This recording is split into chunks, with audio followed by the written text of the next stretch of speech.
Hello, bookish friends. It's Ivy Reads back with another book review. Today I'm going to be reviewing Dance with the Face Prince by Elise Kova. For whatever reason, I can't seem to find my copy of the book, so I have the other three in the series displayed, but I must have stored it somewhere and I can't place it. So we'll be doing without on that front.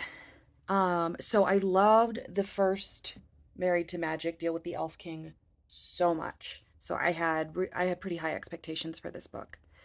Um, I gave it a 3.5 out of 5 stars. It is a paranormal, fae, fantasy, fairy tale retelling adjacent. The very beginning is almost I felt a cookie cutter of the Greek myth, or sorry, well, Greek and Roman, Cupid and Psyche in Roman, Eros, and I don't remember what her Greek name is, but so I'm going to say Psyche, which is the son of Aphrodite, Cupid, Eros, who falls in love with a mortal woman, Psyche, and tells her that, marries her but won't let her reveal who he is, and comes to her at night in secret, which is the exact same thing that happens in this book. So we start out with our main character, Katria, who has a Cinderella role. Like, okay, so Beauty and the Beast, Cinderella, and Cupid and Psyche all like copied and pasted together, made up like the first 25%, I would say. And that was the part I was the least impressed with. Because there was nothing, it didn't feel like anything was added to any of those stories. It was just, I'm like, okay, when does the actual story start? Because I already know these stories and you're not deviating from them. So when do we get to your story, Elise? So that would be my criticism for the beginning of the book, and probably in a large part of why I took so many stars off and didn't give it a 4 or 5 stars. So Katria has, her abusive family, the wicked stepmother, father's dead, mother's dead, um, and wicked stepsister, and then the other stepsister who is kind to her. Which that one, I believe she is the only one she's biologically related to, as they were, as her youngest sister was from her mom and dad, her stepmom and dad, whereas the eldest stepsister came with the stepmom when she married Katria's dad.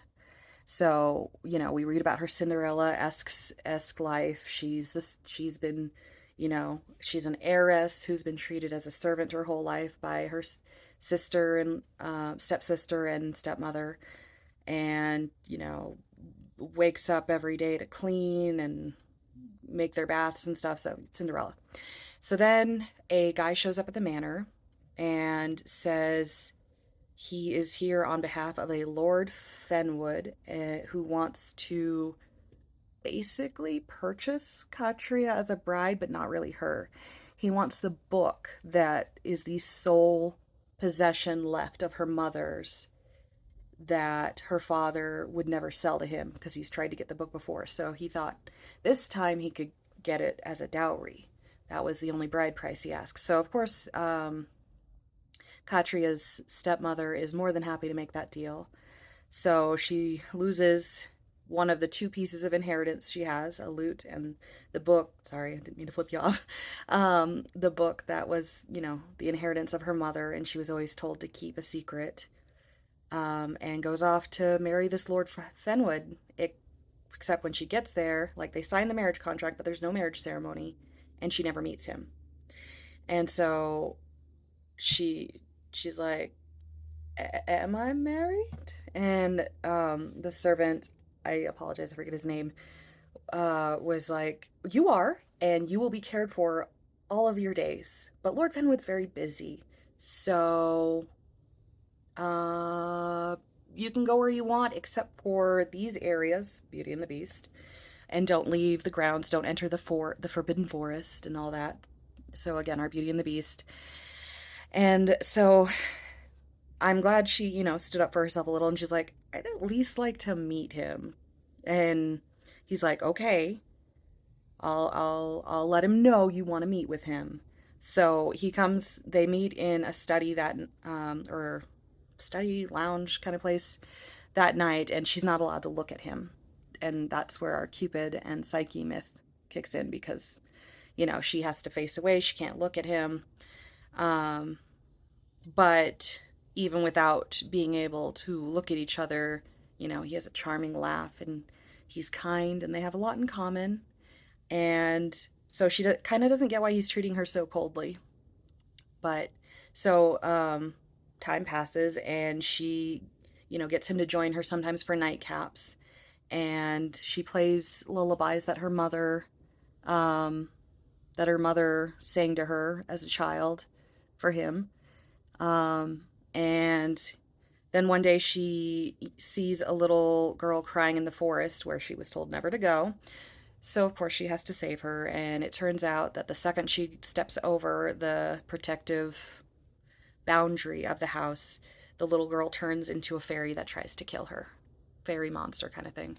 And so, this is when we learn that fairies are real. And she starts to think that maybe her husband is a fairy hunter, um, so as to, and that's why he lives so close to a fairy infested forest. Basically, that's like right on the border of where the fairies live. Um, and that maybe he doesn't let her see him for her safety, so that if they caught her, she can't tell them what he looks like. She can't tell them anything about him because she doesn't really know. So anyway, so we get there, and then finally one night, um, she uh, evening ish, she gets a letter that basically sounds like her husband's going off to die. And he's leaving her the manor and everything in it, and she'll be cared for all her days. Here's where he stashed some money, enough that she will never want for anything. And she, Katria, who has developed feelings for Lord Fenwood's like, no, and runs off to try and go save him. And she finds these fairies, performing a ritual with a giant bonfire. And she had Lord Fenwood describe himself, so when she sees him, she does recognize him. And she's like, oh my gosh, that's him. I gotta save him. And then she sees her mother's book and they're about to throw it into the fire. So she, has to stop the ritual and ends up through the ritual getting the ancient Fae King's magic that they were trying to bring back. And this is when I feel like the book finally begins. Before that, it was just, I don't know, laying the groundwork, making sure everyone was on the same page for what stories she was pulling from. So this is when I feel like Elise Kova really shines in magical worlds and world lore and world building. And that's why I love to deal with the Elf King so much. And so this is building on that world. And so she gets taken to the land of Midscape to give the ancient Fae King magic to the heir who was supposed to get it. And that's their quest. Um, and the heir has been in hiding and he needs this magic to overthrow the tyrant who's ruling over them all.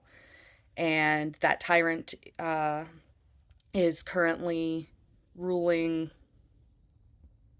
What's the term? He doesn't have the right, like he doesn't have the birthright, he doesn't have the blood, but he took over with power and the Boltons. And they've been hunting down the true heirs ever since. And so that's why this heir was in hiding and why she needs to give him the magic so he has the power to overthrow King Bolton. So yeah, so that so the first half of the, or not, I don't want to say half, maybe first 25% of the book, I would say I would give 2 stars. I was like, I know you can write better than this. What is this? So that's where most of my low rating comes from.